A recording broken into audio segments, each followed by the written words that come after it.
It's Stars and Skulls Day here on the Locked On Steelers podcast. We're going to break down that loss to the Indianapolis Colts. But before we get into that, I want to talk to Alan Saunders about why the run game didn't work, what's wrong with the O-line, James Daniels being out for the season, all that here and more on the Locked On Steelers podcast. I'm your host, Chris Carter. Let's get into it.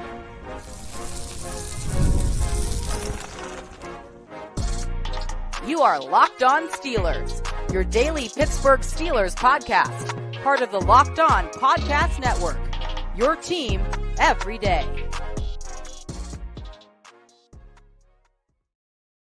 Hello and welcome to the Locked On Steelers podcast. I'm your host, Chris Carter, bringing you your daily dose of all things on the Pittsburgh Steelers. As always, you can find the show on your favorite podcasting apps and on YouTube. Like this video if you enjoy it. Subscribe to this YouTube channel to get all of your daily Monday through Friday episodes, as well as our bonus content. We thank you for making us your first listen every day because we're your team every day. And today's episode is brought to you by Game Time. Download the Game Time app, create an account, and use code LOCKEDONNFL for $20 off your first purchase. More on them later. As before, we're joined by the man himself, Alan Saunders. He's back from SteelersNow.com. Drove in back from Indy late last night, or I guess 2 nights ago, because you're listening on this on Tuesday. But anyways, Alan, going into this game, this was the worst run defense in the NFL. They were hurt up front. This was the chance for the Steelers to be bullies, and they got bullied for a lot of this game up front.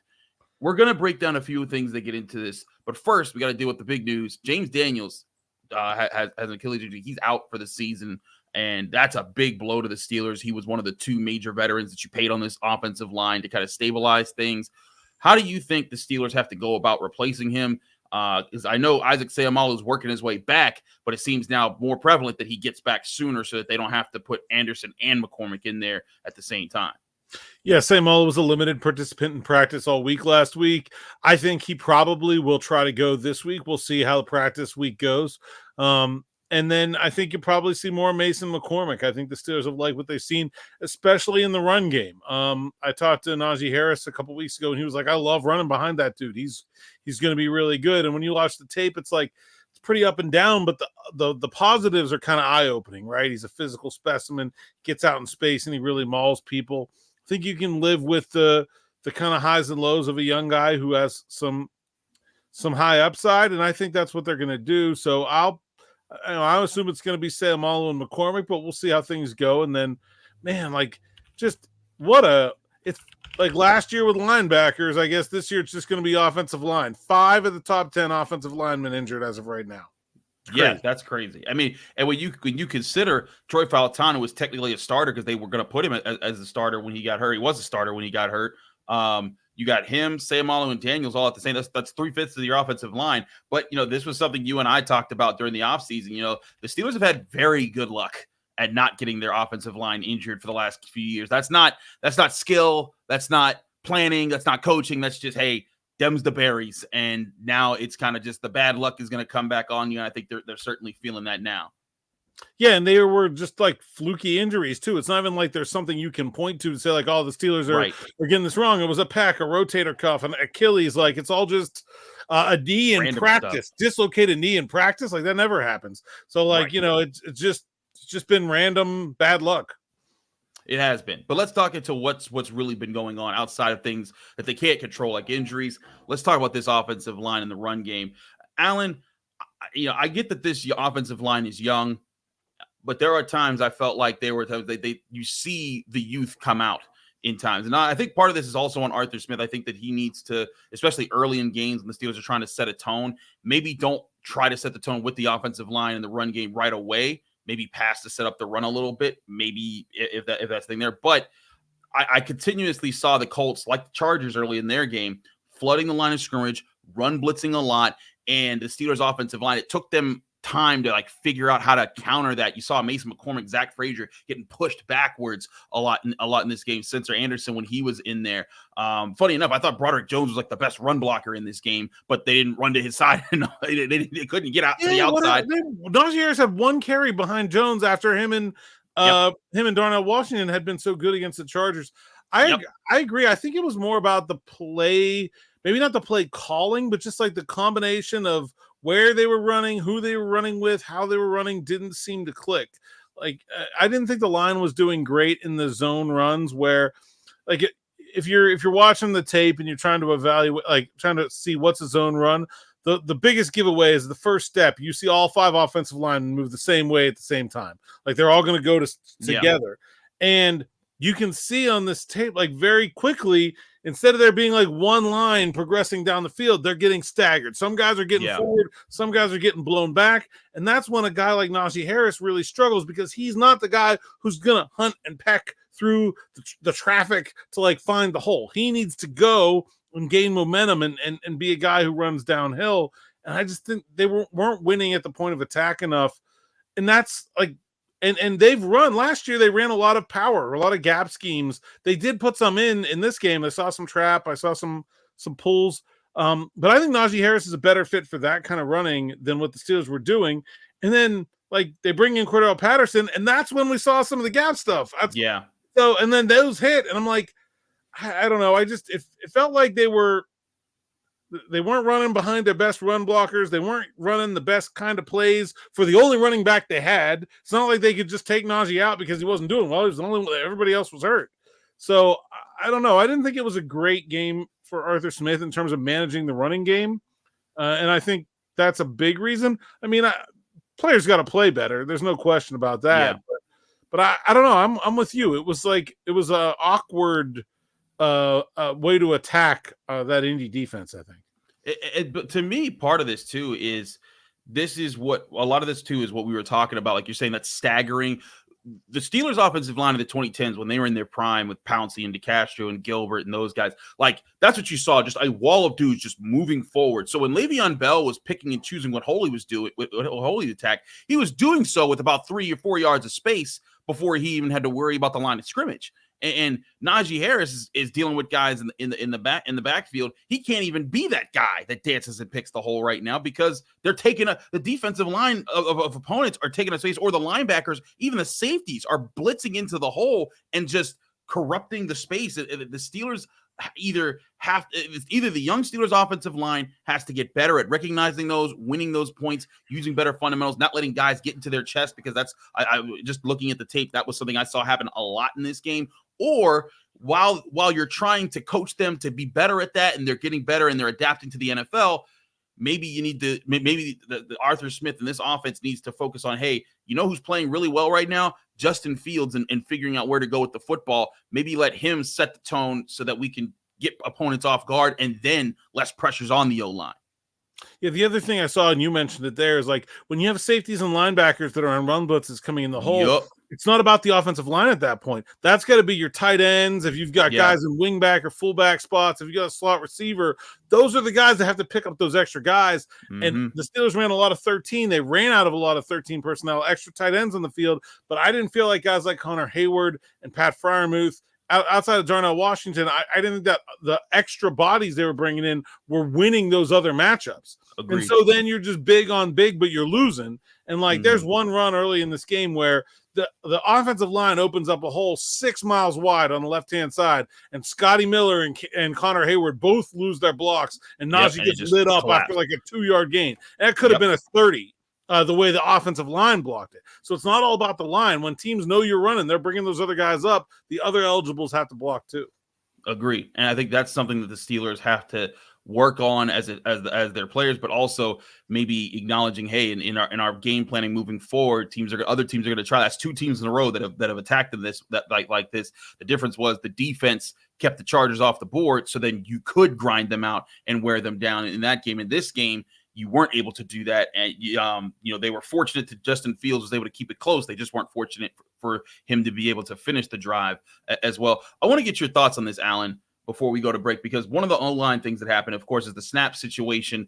Late in the game, Zach Frazier snaps the ball. Now, both him and Fields took responsibility for it. I did see the replay where McCormick does tap Frazier on the play, and Justin Fields talking about his foot being up, but I'm looking at the play, and when I'm looking at the whole screen, the whole play, the whole line is talking to each other. Everyone's still communicating when the ball is snapped.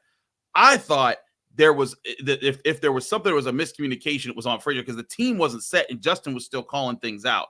What did you see there? Was that more on Fields for where his foot was, or was that or is that just the befuddlement of it doesn't matter who it is, everybody got to get it right? Well, I'll say this. It doesn't matter who it is. It's the quarterback's job to make sure everybody's on the same page. And so whether it was his fault or not, it's still his job to have everybody on the same page. That's thing one. And I think credit to Justin Fields for saying, hey, yeah, it was me. The thing that makes me think something didn't go right there was that after Mason McCormick tapped Frazier, he looked back again. Yeah. So that to me tells me that he wasn't expecting. So like Frazier snapped the ball on the first tap and McCormick did not look like he was expecting him to do that. So somewhere it's almost impossible to figure out who got it wrong, right? Did Fields give the signal too early? And that's why McCormick was like, is he going to do it again? Like what? Maybe I had it wrong, And then like, I don't know. Can be any number of things. It's been a lot. Like it would be one thing if it was the first time it happened, though. This is about the sixth or seventh time been happening. That this has happened since the start of the preseason. Certainly, like one, you got to get it cleaned up, but also like this is the kind of thing that happen when you got a bunch of inexperienced guys on the offensive line. Like this is just the growing pains that you have to deal with if you want to play your rookies. Like it's just part of it. Sure, they'll clean it up eventually, but it's the way the world works. Indeed, this is what we said might be coming for this Steelers team at some point. Here it is, and it led to a 3-point loss in this game. We'll talk about stars and skulls. That's coming up next here on the Locked On Steelers podcast. We're going over all the marks there. We'll do that next year. Stay tuned. We got a lot more here on the Locked On Steelers podcast with Chris Carter and Alan Saunders. But first, we'll remind you this show is also brought to you by FanDuel Sportsbook, the #1 sportsbook in America. FanDuel Sportsbook gives you all the odds, ends, and lines that you need all season long in all those major sports. The MLB playoffs are around the corner. NBA is going to be back sooner than you think. College football is well into conference play. And, of course, the NFL is going. And this week, the Steelers open as 1.5 point favorites at home against the Cowboys. Their money line is set at -134. The Cowboys at +114. And the over-under set at 42.5 points. That feels like the highest total over-under they've had this season. That's crazy talk. But, hey, you can bet on all of that on FanDuel Sportsbook, America's #1 sportsbook. And right now, you can get started with a big opportunity. If you're new to FanDuel, if it's your first time betting on FanDuel, if you bet at least $5 or more, you will get a $200 in bonus bets guaranteed with your first $5 bet today. That's $200 of free bets for new customers when you sign up at FanDuel and place your first $5 bet at FanDuel.com. Just visit FanDuel.com to download America's #1 sportsbook today. And that's FanDuel, America's #1 sportsbook.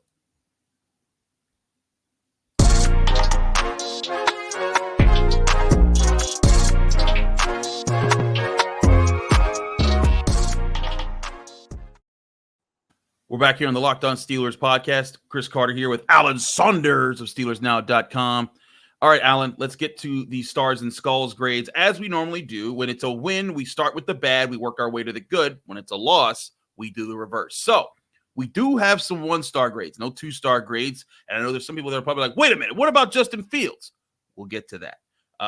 But let's get to our 1-star grades here. I do have some here. I do have a good list of guys. I put Calvin Austin with his punt return and the one catch on the only target he got in the game. I thought he gets a star for that. Cam Hayward had a sack and I thought played well enough. George Pickens gets a star. That fumble almost cost him the star, but when I looked at it, 113 receiving yards on 7 catches.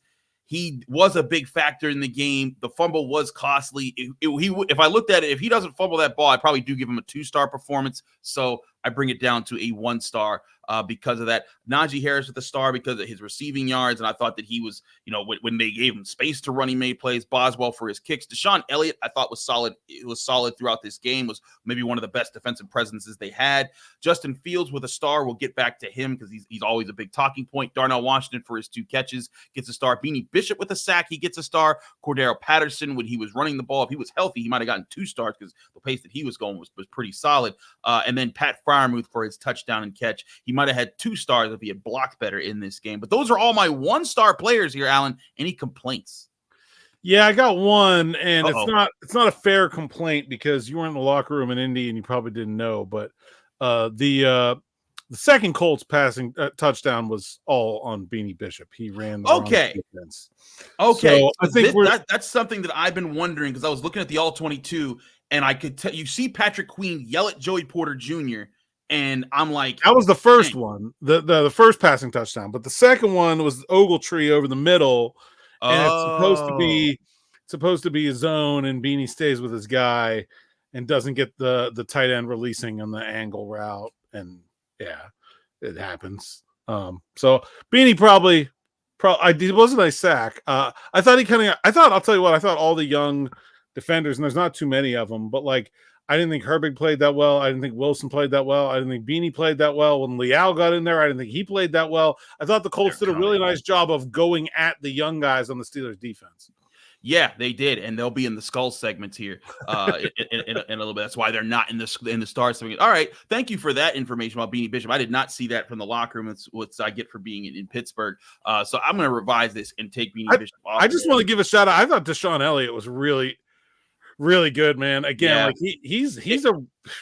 If they just recover that fumble that he forced, they might win the game. I know. But he's to a your good point, player.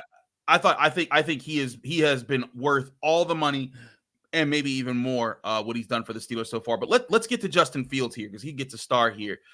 Alan, I know there's a lot of Steelers fans that I've been accosted all throughout training camp for being patient about Justin Fields. Like, oh, you hate Justin Fields. I actually really like Justin Fields. I like talking to him. I think he's a good dude. I think that he can be a franchise quarterback. And yes, three straight scoring touchdown drives. Huge.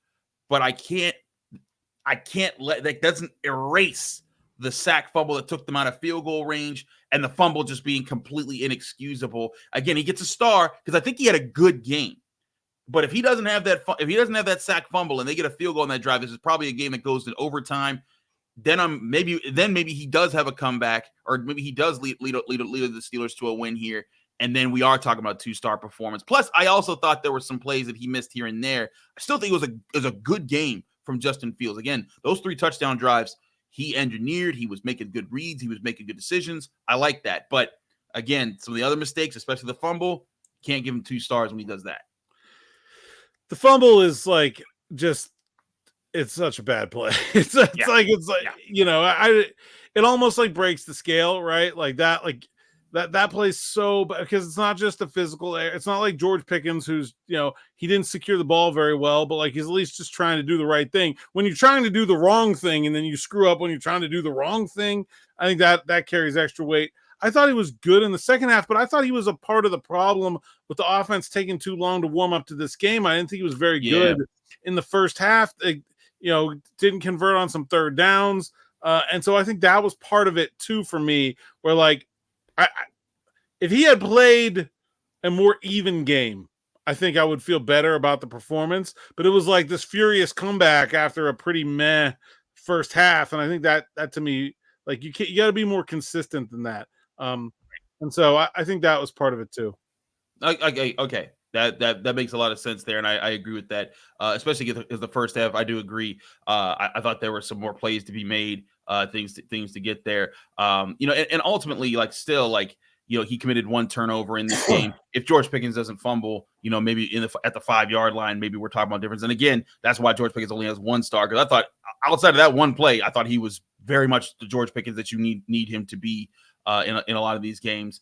But again, Justin Fields doing, I think, enough to be a positive impact. But if we're grading, we're not grading on a curve of how the Steelers quarterbacks have been. Because I think that's where a lot of people get caught up right now, Alan. It's like, Chris, the last time we scored 3 straight touchdowns? I'm like, I actually don't know. I have to look this up. But in all seriousness, it's like, what this reminds me of, Chris? You didn't have siblings, so maybe you won't. I have 1 younger sister. Oh, okay, I'm sorry. But like it's like when the kid who's usually a C student gets a B. Yeah.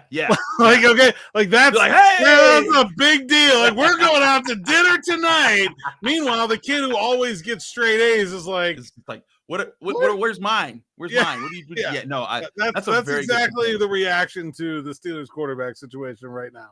Yeah, I think it's just the expectations there have been so low that Justin, and again, this is not to besmirch Justin or to make fun. This isn't making fun of him. It's just acknowledging where things are right now for the Steelers quarterback situation. Again, I think he's on a very good upward trajectory. If he keeps taking steps forward, I think I still maintain, I said this last week, I'm saying this again this week, they should not pull that man out. I don't care how healthy Russell Wilson says he is. Justin Fields is making plays. Let him keep making plays right now. If he starts to go into the tank, rotate Russell Wilson in there and see what happens. But right now, I like the pace at which he's playing. Yeah, I think he's earned the right to continue to go out there. I mean, it's nothing like I think he keeps showing new things, right? Like, even though it was an uneven game and he didn't have a great first half plus one drive, like what he showed in that fourth quarter is something we haven't seen from him yet. We haven't seen him in a situation where the team needed him to throw, and I thought he responded pretty well to it. And that's another thing. And you and I have said we've talked about this. If the Steelers get behind, they can't play from behind. They played from behind, and if it wasn't for a bad snap, they did not look out of sorts like they did last year when when they were down to the Texans and they needed to turn up the offense and they just couldn't. That looked like a team that if they have to turn it on, they can make plays, and maybe they're a bad snap away from actually completing the comeback in that game. But we do have to get to the skulls. We did the star segment. Skulls are coming up here. There's some 1 and some 2 skull grades coming your way next here on the Locked On Steelers podcast. Chris Carter with Alan Saunders. Stick with us. We'll be right back. But first, I want to remind you this show is also brought to you by Game Time. Game Time is the app that you need to download today to get all your tickets to live events, especially in fall in Pittsburgh, where it's a great time to be at, wanting to go out and experience amazing things. Game Time has new features like Game Time Picks that make getting tickets easy for your favorite live events even easier. Game Time Picks filters out the fluff to show you only incredible deals on great seats so you don't have to waste time searching through thousands of tickets. Right now, you can get artists to tickets like Wale, who's performing tonight at the Roxy and this Tuesday. So get out there. Wale, classic hip hop artist. Go check that out there. Or you can always get sporting tickets. The Steelers are playing at home against the Cowboys. Let me tell you, it is a spectacle when the Cowboys come to town to play the Steelers. These are classic old school rivals that bring out all the fans. It's going to be packed in the North Shore. Get your tickets at Game Time. Download the Game Time app today, create an account, and when you do, remember you also get to have your tickets guaranteed. Where if you find tickets at a lower price somewhere else in the same section of row, Game Time gets credit you 110% of the difference of those prices. Snag the tickets without stress with Game Time. Download the Game Time app, create an account, and use code LOCKEDONNFL for $20 off your first purchase, or go to their website, GameTime.co. Terms and conditions apply. Create an account and redeem code LOCKEDONNFL for $20 off. Download Game Time today. What time is it? It's game time.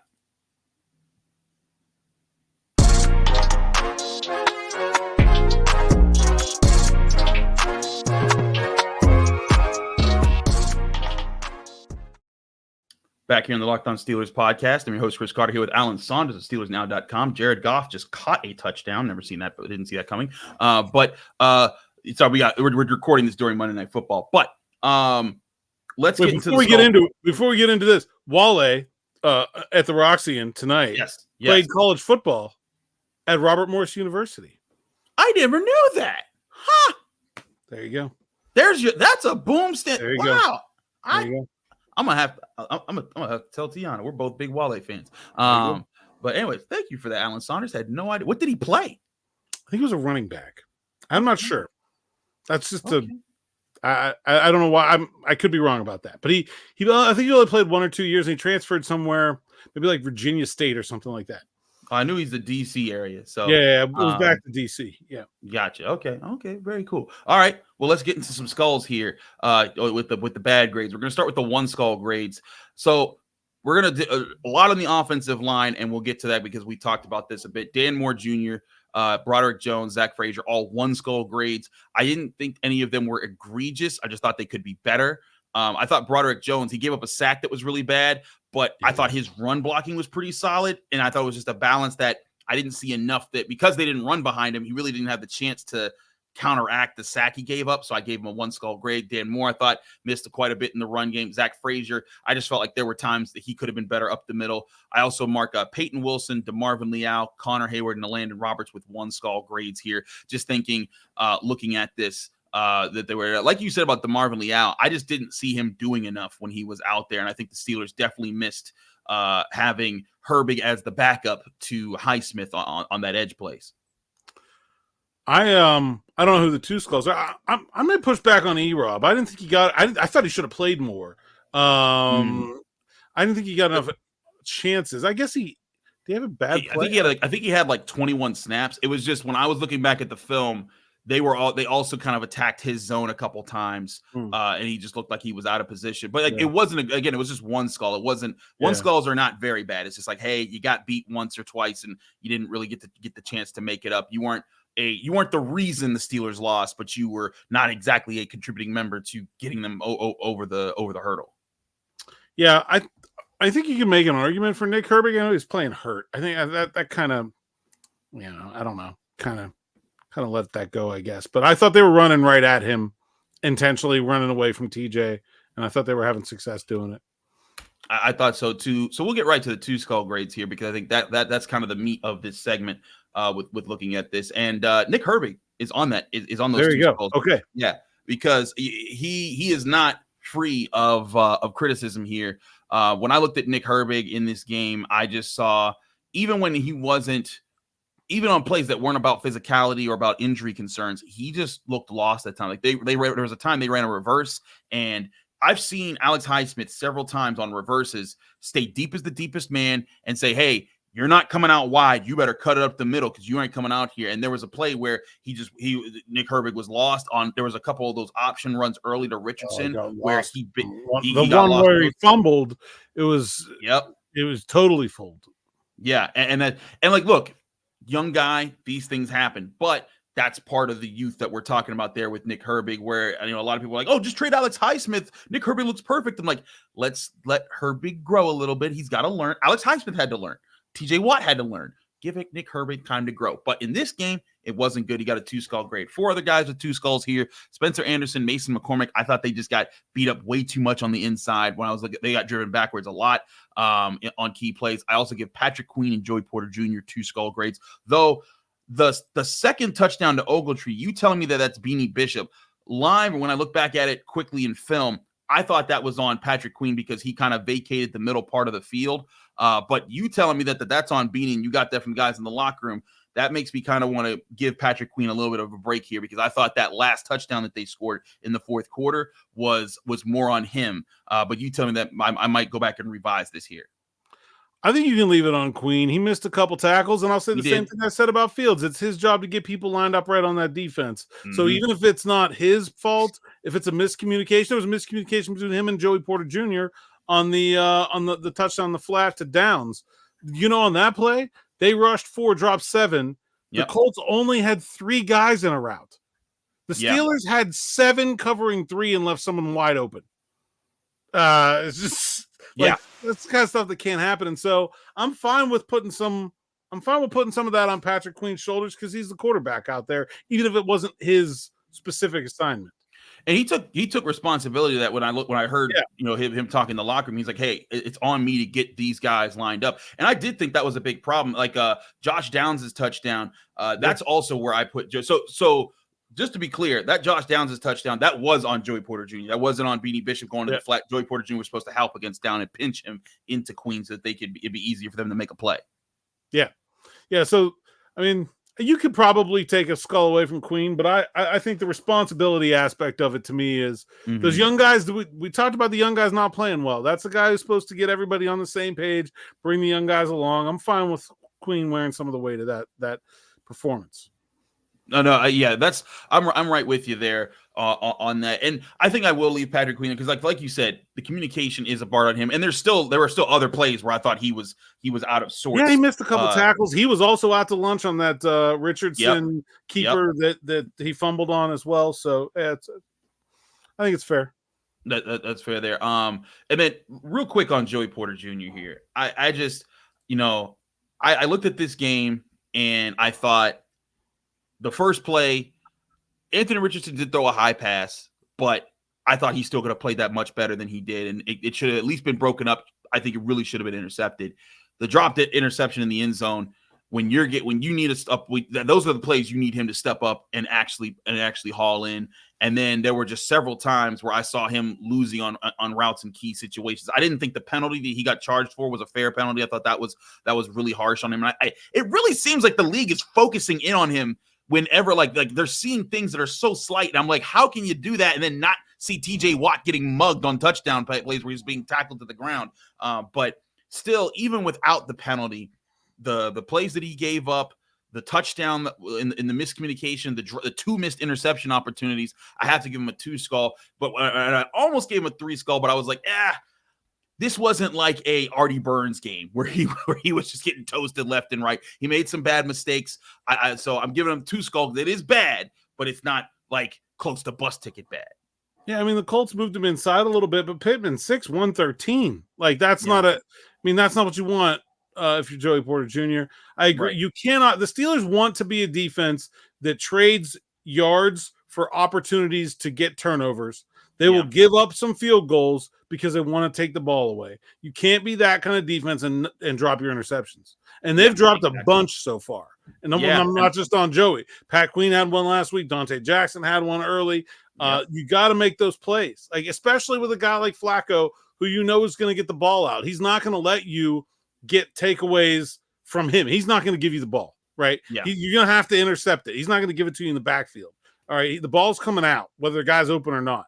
And so I just think you can't be their style of defense and not capitalize on those opportunities. If they played differently, maybe it would be different, but that's what they're all about. You can't not do what you're all about doing. Yeah, I agree. And that's where, again, like you said, like the zones are the zone schemes that you have there. If you're the Steelers, they're going to have holes in them naturally. That's part of it. But part of the risk of doing that is you're looking to put your playmaking defense in a position to make plays and to create turnovers. And this is now 2 straight games where they've gotten 0 turnovers. And that's the problem. I think, what that happened in this game was, sure. You know what? The Colts came out and had a good plan. They were hitting certain spots in the zones, but when their first 3 scoring drives, 2 touchdowns and then the field goal on the short field, you had a dropped interception, a missed chance at a fumble recovery, and another dropped interception. The Steelers make those turnover plays happen. They crush the whole game is different if Joey intercepts the first one. The whole game is massively different.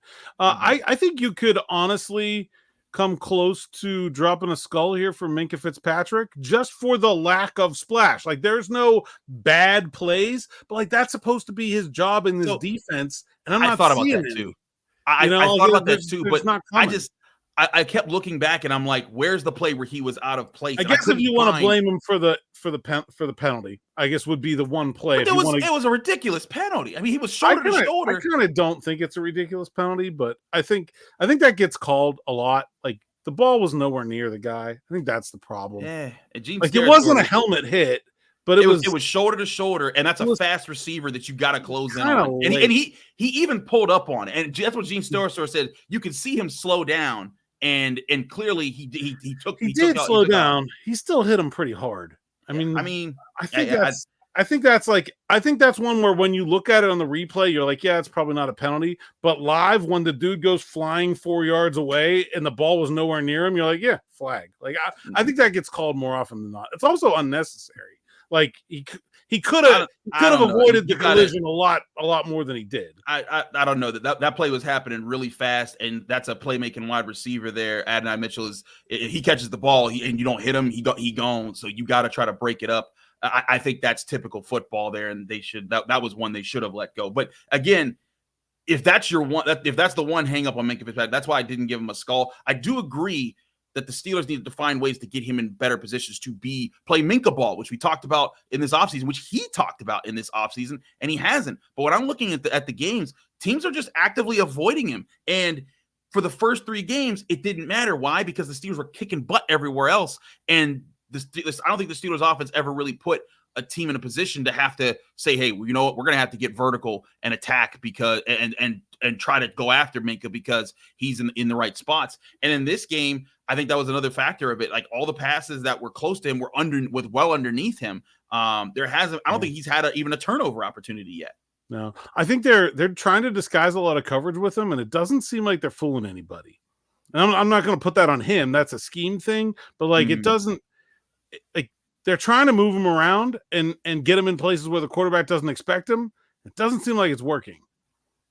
I do agree. Yeah, they're not fooling nobody. He hasn't gotten any passes in his vicinity just yet. Yeah. And hey, maybe that just happens over time. Maybe there's something else that they can do there to make that work. You know, they have new pieces in this defense that they're all fitting in together. But certainly you want to get the superstar free safety that you're paying a lot of money to in better positions to make plays. Certainly something there. But all in all, when you go back to the two skulls again, coverage was the big problem I thought in this game.